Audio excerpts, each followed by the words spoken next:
68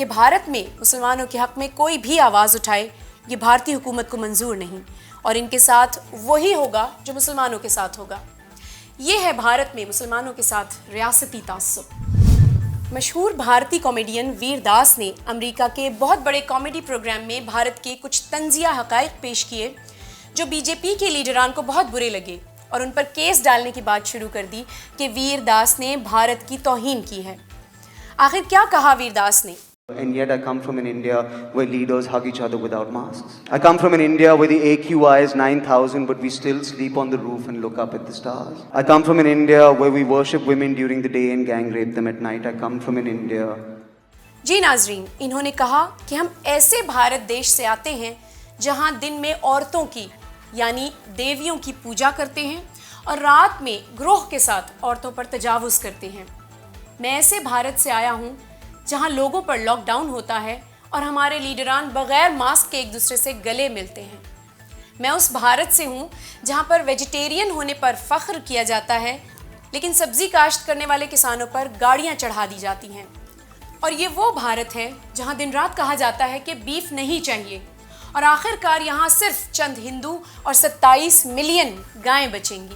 اب اس طرح کی باتوں کو متشدد ہندو قبول نہیں کر سکتے، اور سب سے پہلے کنگنا رناوت بول پڑیں جن کے پاس کہنے کو ایک ہی بات ہوتی ہے کہ ویر داس دہشت گرد ہے۔ ناظرین، بھارت میں حق بات کہنے کی بھی اجازت نہیں ہے۔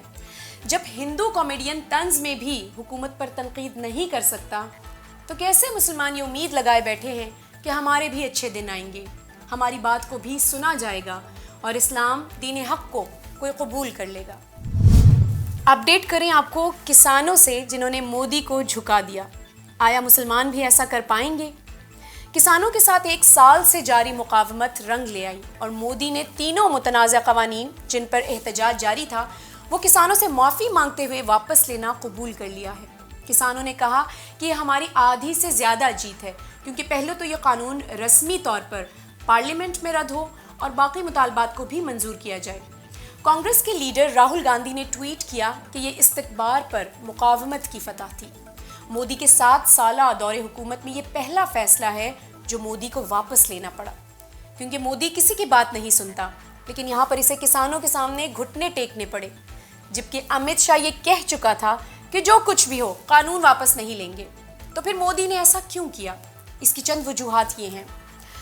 عنقریب ہونے والے یو پی الیکشنز جس میں مسلمانوں کی سب سے کثیر تعداد ہے اور مودی کے سارے ووٹ خطرے میں ہیں، اور دوسری طرف یو پی کسانوں کا مرکز ہے، اس لیے ان کو بھی راضی کرنا ہوگا تاکہ یہ ووٹ بھی حاصل کیے جا سکیں۔ کسان احتجاج میں رہبریت سکھوں نے کی اور اس احتجاج میں استقامت سکھوں کی وجہ سے تھی۔ سکھوں کی مرکزی ریاست پنجاب ہے اور کانگریس کی حکومت اس وقت مشکل میں پڑ گئی جب پنجاب کے چیف منسٹر امریندر سنگھ نے استعفیٰ دیا اور بی جے پی کا ساتھ دینے کے لیے تیار ہو گئے، اور بی جے پی نے کسانوں کی بات مان لی۔ اس قانون کو رد کر کے بی جے پی کے لیے پنجاب میں اپنی حکومت قائم کرنا ممکن ہو جائے گا۔ تیسری وجہ کسانوں کی اس تحریک میں سکھوں نے مسلمانوں کی مظلومیت کا بھی تذکرہ کیا، خصوصاً کشمیر کے آرٹیکل 370 اور گرگاؤں میں روکی گئی نماز جمعہ کے بارے میں۔ ایک خطرہ بھی موجود تھا کہ یہ کسانوں کی تحریک جو سکھوں سے ملی ہے یہ مسلمانوں کے ساتھ نہ جڑ جائے، اور CAA NRC پر مودی نے جو مسلمانوں کی تحریک کو کچلا ہے وہ دوبارہ زندہ نہ ہو جائے۔ اور اس کی گواہی اس بات سے ملتی ہے کہ جیسے ہی مودی نے اس قانون کو واپس لینے کا اعلان کیا تو جماعت اسلامی ہند نے بھی فوراً مطالبہ کر دیا کہ متنازعہ سٹیزن شپ قانون کو بھی واپس لیا جائے، کیونکہ یہ وہ قانون ہے جسے بنیاد بنا کر بھارت میں بڑی تعداد میں مسلمانوں کی اصالت لے لی جائے گی، اور آسام میں ظلم و ستم کی بنیاد یہی قانون ہے۔ مودی سکھوں اور کسانوں کے آگے جھک گیا، لیکن کیا یہ مسلمانوں کے آگے جھک سکتا ہے؟ جی ہاں، یہ بھی ہو سکتا ہے، لیکن مسلمانوں کو ان سکھوں کی طرح مزاحمت دکھانی ہوگی جس میں کسانوں نے جانیں بھی دی ہیں۔ لیکن ایک بات ذہن میں رہے کہ کسانوں کی تحریک میں کوئی مذہبی پہلو نہیں تھا، لیکن مسلمان کسی بھی معاملے کے لیے میدان میں آئیں تو اس کا رنگ ہندو مسلم قومیت اختیار کر جاتا ہے۔ لیکن پھر بھی مسلمانوں کو ان سکھوں سے سیکھنا چاہیے جن کے پاس اللہ، رسول اللہ صلی اللہ علیہ وآلہ وسلم، قرآن اور امام حسین علیہ السلام نہیں ہیں، لیکن پھر بھی مزاحمت کی اور کامیاب ہو گئے۔ ناظرین، یہ تھی ہماری اس ہفتے کی بھارت کے مسلمانوں سے متعلق رپورٹ۔ آپ خود ملاحظہ کریں کہ کیا کچھ ہو رہا ہے جو ہمارے لیے ایک رپورٹ میں لانا مشکل ہو جاتا ہے، لیکن مظالم کے واقعات دن بدن بڑھتے جا رہے ہیں۔ دوسری طرف مسلمانوں کی طرف سے اپنے دفاع کا کوئی محکم انتظام نظر نہیں آتا۔ تو کیا ان 20 کروڑ مسلمانوں کا وجود بھارت سے مٹ جائے گا، یا کوئی الہی رہبر ان کے درمیان اٹھے گا اور انہیں عزت کے رستے پر گامزن کرے گا؟ کیا آج کے اس مشکل دور میں مسلمانوں کے قلب میں کوئی جذبہ مقاومت پیدا ہوگا، یا پھر یہ انتظار کرتے رہیں گے کہ کس کی باری کب آتی ہے؟ ہم ان مسلمانوں کے لیے دعاگو ہیں کہ خدا ان کو اس رستے پر گامزن کرے جو ان کی نجات اور اخروی سعادت کا سبب بنے۔ دیکھتے رہیے پروگرام 20 کروڑ۔ اپنا خیال رکھیں۔ اللہ حافظ۔